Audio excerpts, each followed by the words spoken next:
سؤال آخر من المتابعين اللي هو البطاقة لا تدعم الاشتراك أو البيمنت فيلد، فشل العمولات أو عمليات الشحن. هذا الفشل هو ممكن يكون بسبب عدة أسباب. أول شيء إذا رسالة ظهرت لك لأول مرة فهذا يكون بسبب البطاقة. بعض البطاقات خصوصا البطاقات البنكية لما تيجي تسوي اشتراك في منصة الكيك أو في أي منصة أخرى يكون فيها اشتراك يقوم بالتجديد التلقائي، البنك يقوم برفض هذه العملية مباشرة. ليش؟ لأن البنك ما يسمح في بطاقاته أنه يكون فيها تجديد تلقائي حفاظا وحرصا على أموال المستخدمين لديهم، وعندهم TOS اللي هي شروط الاستخدام خاصة فيهم، فيكونون محددين هذا الموضوع بحيث أنك اقتطاع مرة واحدة لكن اشتراك غير مسموح.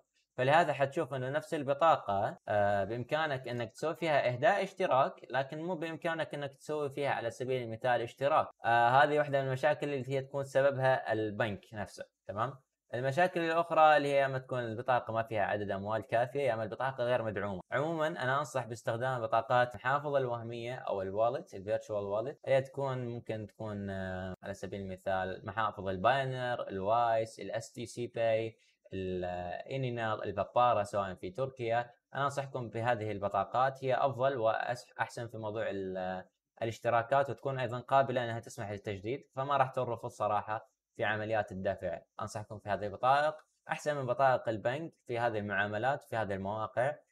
بشكل ايضا يعني تسمح للدعم من خلال الاشتراك، تسمح للدعم من خلال الاهداء ومن خلال تجربه العديد والكثير من الاشخاص اكدوا هذا الشيء. فاذا واجهتك ايضا مشكله رفضت بطاقتك للمره راح يطلع لك ايضا رساله اخرى اللي هي مشكله اخرى اللي هي البيندنج ترانزيشن. البيندنج ترانزيشن اللي هي الحواله المعلقه، هذه تكون انه تاتي بعد ما يكون ما عندك اموال في المحفظه او في البطاقه، فلازم تنتظر مده تقريبا 5 دقائق حتى يترست العمليه تترست ويسمح لك انك تفتح عمليه شحن اخرى حتى لو من نفس البطاقه. يعني انت حتقول والله هذه البطاقه انا شحنت فيها مسبقا وكانت شغاله، هالمره شحنت نسيت احط فيها فلوس وقاعد ارجع احاول اشحن فيها مو راضيه.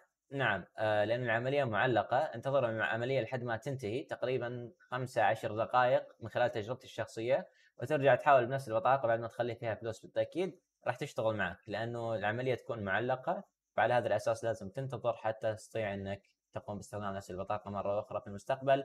اذا ما مشت معك ولا واحده من هذه الحلول قم بحذف البطاقه واعاده وضعها، ايضا راح تعمل معك بشكل ممتاز. الى هنا ونلقاكم في مقطع اخر، لا تشير ولا سبسكرايب، ايضا للانضمام الى القناه والبث والسؤال وطرح الاسئله هناك والاستفاده من برنامج دعم المشاهدين، لان السؤال هذا والجواب هذا كله برعايه هذا البرنامج. اتمنى لكم الخير ونشوفكم في مقطع اخر. مع السلامه.